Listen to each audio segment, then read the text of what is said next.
के इस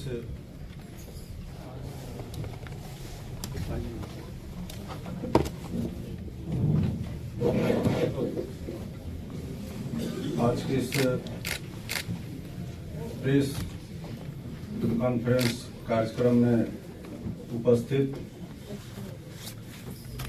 समाज कल्याण विभाग की सचिव श्रीमती वंदना प्रेयसी जी, निदेशक श्री योगेश सागर जी, महिला एवं बाल विकास श्रीमती मार्गन सिन्हा जी और श्री धर्मेंद्र कुमार जी, समाज कल्याण विभाग के अन्य सभी पदाधिकारीगण और विशेष रूप से जो सूचना एवं जनसंपर्क विभाग जिन्होंने ये कार्यक्रम आयोजित की है, और आप सभी आए हुए प्रिंट एवं इलेक्ट्रॉनिक मीडिया के सभी साथियों का मैं अपनी ओर से हार्दिक अभिनंदन और स्वागत करता हूं। आप सभी को हम लोग देख रहे थे जब हमारे सचिव महोदया के द्वारा और जितने हमारे निदेशक हैं उनके द्वारा जो विभाग का विस्तार से, या हम लोग कहें सचिव महोदया ने कहा संक्षिप्त रूप से, तो जब संक्षिप्त रूप से हम लोग बता रहे थे तो आप लोग को लग रहा था कि कितना योजना चल रहा है और ये कब समाप्त होगा। जितना हमने आपके चेहरा को देख के रीड किया है, और आप इसी से अनुमान लगा सकते हैं कि समाज कल्याण विभाग कितने व्यापक रूप से और कितने तरह का योजना संचालित करती है।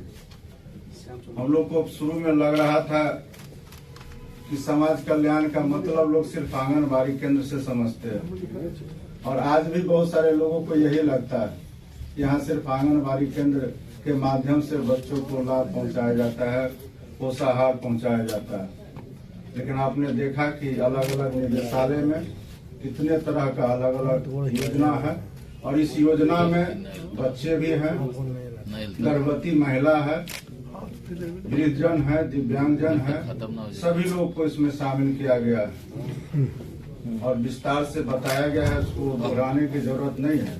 जितने तरह का योजना की चर्चा आज की गई है और उसके जितने लाभुक हैं, उस लाभुक का संख्या भी बताया गया है। अब ये अलग बात है कि आप उस लाभुक का संख्या, अब जितने हैं प्रिंट मीडिया के साथी, वो तो अलग अलग अखबार से आते हैं तो अलग अलग तरह से भी उठाएंगे। तो हम लोग तो चाहेंगे कि एक तरह का आप सिर्फ नहीं लिखिए, सभी लोग आपस में बात कर लीजिए और अलग अलग योजना का अलग अलग लोग लिखिए। तो इससे ये फायदा समाज को भी होगा, बिहार के लोगों को भी होगा, जो लाभार्थी है उनको भी होगा, और जो हम लोग समाज कल्याण विभाग का संचालन अलग अलग निदेशालय के माध्यम से करते हैं उनको भी लगेगा कि नहीं, हमारे काम को भी लोगों तक पहुंचाया जा रहा है। तो उसको विस्तार से बताया गया है, आंकड़ा भी दिया गया। हमारा तो व्यक्तिगत रूप से ये जोर रहता है कि जो भी योजना है उस योजना को हम लोग ससमय इन लोग के माध्यम से कहीं भी किसी तरह का बाधा नहीं पहुंचे, उसको तुरंत हम लोग पहुंचावे। जैसा कि हमारे योगेश सागर जी ने चर्चा किया आंगनबाड़ी केंद्र का, और वहाँ जो बच्चे नामांकित हैं 3 साल से 6 साल के बच्चे, उनको हम लोग पहले इसी प्रेस कॉन्फ्रेंस में हम लोग यहीं उपस्थित हुए थे। उस समय हम लोग के एसीएस थे, उनके पास हम लोगों ने कहा था कि हम लोग अब ये खिचड़ी से बाहर बच्चों को निकालना चाहते हैं। जितने भी स्कूल हो या आंगनबाड़ी केंद्र हो, वहाँ खिचड़ी का प्रचलन था।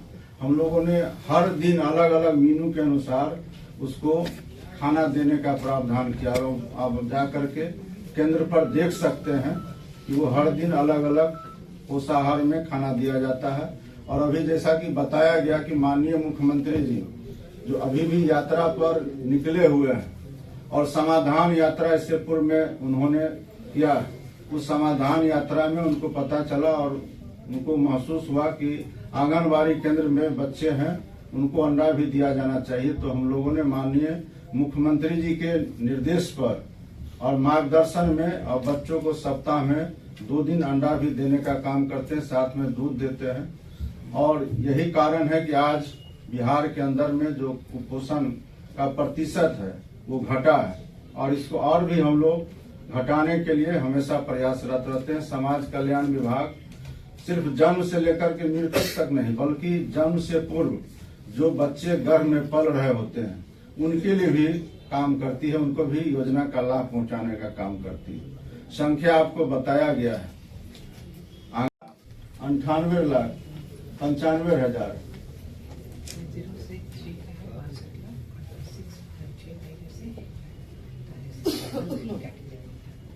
वो इतने संख्या में बच्चे को लाभ पहुंचाया जाता है। प्रधानमंत्री मातृ वंदना योजना, उसके तहत भी 2 लाख से ज्यादा महिलाओं को इसका लाभ दिया जाता है।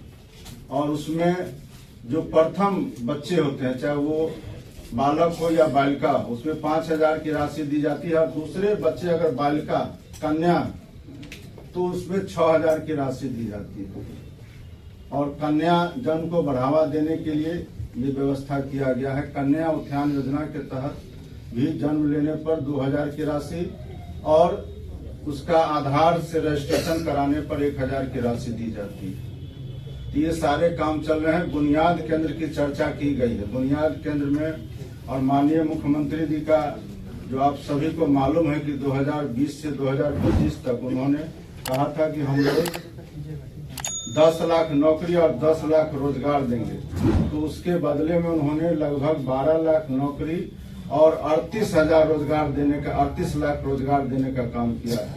इस बार उन्होंने कहा है कि हम लोग 1 करोड़ बिहार के युवाओं को नौकरी और रोजगार देंगे। उस दिशा में भी अन्य विभाग के साथ साथ समाज कल्याण विभाग भी काम कर रही है। और बुनियाद केंद्र जो सक्षम सोसाइटी के माध्यम से संचालित है, वहाँ अभी आउटसोर्सिंग कंपनी के माध्यम से लोग काम कर रहे हैं। उसको हम लोग संविदा के माध्यम से बहाल का प्रक्रिया शुरू किए हैं, और उसके तहत भी 1,500 से ज्यादा लोगों को हम लोग शामिल करेंगे। और अभी जो हम लोग, जो हमारे 6 नेत्रहीन और मूक बधिर विद्यालय हैं, उसको हर कमिश्नरी में भी 500 बेड का, 500 क्षमता का हम लोग संचालन का काम शुरू करने जा रहे हैं। और इसमें भी हम लोग पदों का सृजन किए हैं, उसमें भी बहाली किया जाएगा। ये सारे काम हम लोग कर रहे हैं। दिव्यांगजन के लिए आपको ये बताते हुए हम लोग को खुशी हो रहा है कि जो मोटराइज्ड ट्राईसाइकिल है, वो पूरे देश में जितना खपत एलिम्को कंपनी के द्वारा आपूर्ति किया जाता है, उसका 80% बिहार में हम लोग देते हैं। और लगभग 27,000 से ज्यादा दिव्यांगजन को हम लोग अभी तक ट्राईसाइकिल, मोटराइज्ड ट्राईसाइकिल दे चुके हैं। और जैसा कि आपको बताया गया कि दिव्यांगजन को उद्यमी योजना में भी शामिल किया गया है। और जो महिला को हम लोगों ने पहले से ही जो सिविल सेवा प्रोत्साहन योजना है उसमें शामिल कर चुके हैं। एक कार्यक्रम में भी हम लोग उनको, जो यूपीएससी अंतिम रूप से सफल हुई थी, तो 5 उस समय, अब तो संख्या बढ़ गया है, उस समय 5 जो है महिला यूपीएससी में कंप्लीट की थी। एक कार्यक्रम में उनको हम लोग बिहार के अंदर सम्मानित भी करने वाले थे। संजोग से उस समय फ्रांस या कहीं के राष्ट्रपति का निधन हो गया था, तो वो कार्यक्रम रद्द हो गया था। तो हम लोग सभी दिशा में काम कर रहे हैं। हम लोग सिर्फ आपसे यही अपेक्षा करें, खास करके जो भी चर्चा हमारे धर्मेंद्र जी कर रहे थे पेंशन के बारे में, तो उसके बारे में हम थोड़ा सा स्थिति स्पष्ट करना चाहते हैं। ये जो सामाजिक सुरक्षा पेंशन योजना है 1995 से संचालित है, और 2005 तक इसमें जो बेनिफिशरीज है उसकी संख्या मात्र 12 लाख थी। और 2005 से अभी तक आपको बताया गया कि 1 करोड़ 16 लाख है। और इसमें भी आपको 200 रुपया मात्र उस समय मिल रहा था। 400 रुपया भी माननीय मुख्यमंत्री आदरणीय श्री नीतीश कुमार जी के द्वारा ही किया गया, और 400 से 1100 रुपया भी उन्हीं के द्वारा किया गया। और सबसे ज्यादा आपको जो आंकड़ा लगेगा कि जब मुख्यमंत्री वृद्धजन योजना की शुरुआत 2019